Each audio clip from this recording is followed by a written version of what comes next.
Hello, YouTube. We're live now. I'm Kevin Barnes, and we're with the man behind Mexpha, a music artist that resides in the UK.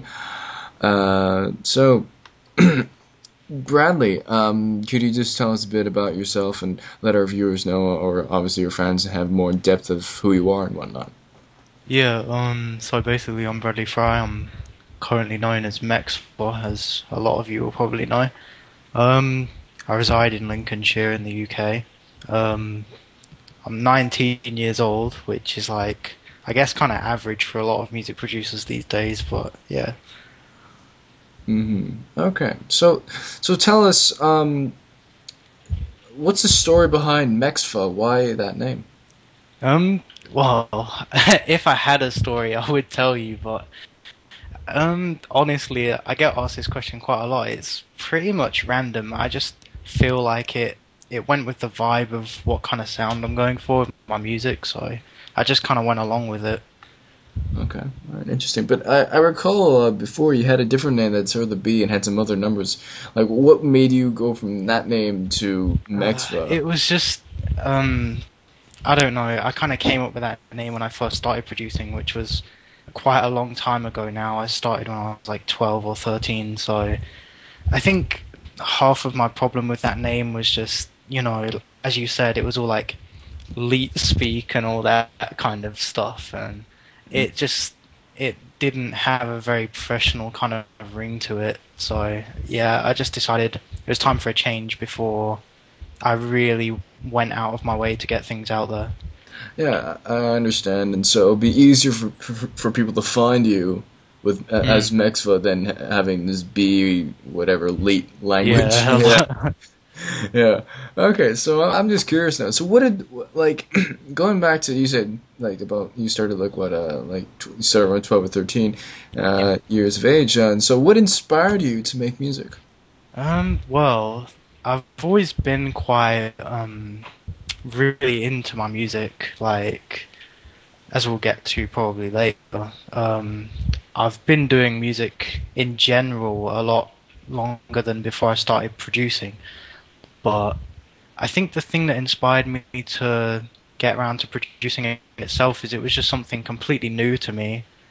It seemed really easily attainable, being able to produce music from like a household computer at the time and just to get into it. But I don't know, I kind of heard some pieces, it all sounded really refreshing to me, and I just kind of wanted to have a go at it myself, really. Mm-hmm.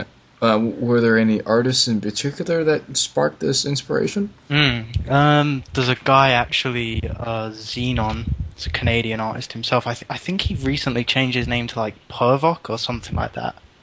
Um, I heard his pieces a long time ago on a site called Newgrounds, which was where I originally posted my pieces when I first started. Um, I kind of heard his stuff, got in contact with him, Mm-hmm. and he pretty much told me where I should be stepping to kind of edge myself in the right direction.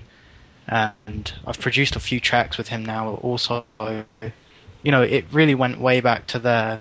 Hearing his stuff, he was the first electronic musician I'd actually heard any music from. So Oh, yeah, definitely him.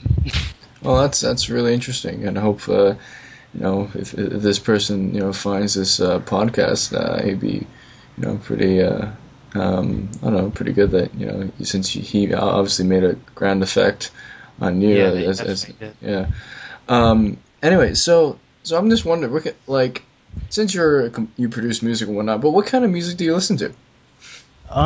Well, that's actually very varied. I mean, when I was first starting out producing, I was still listening to a lot of like metal and punk rock, like a bit of old school hip hop now and then, Hmm. which I guess kind of influenced my earlier music. Still, maybe to this day with certain aspects, but now I would say I'm definitely more into the electronic side, of course, although people will know me as more of a chilled out artist. I listen to a lot of more, I'd say like in your face styles of music, like drum and bass, although like tech house, minimal house, stuff like that, it's just it's just sort of music that I would listen to on a regular day-to-day basis. It's sort of stuff I can just put on in the house and chill out to. Okay, that's interesting. So, what program do you use to produce music? I currently use FL Studio 10. It's really versatile and easy to use. I don't know, like the way that you can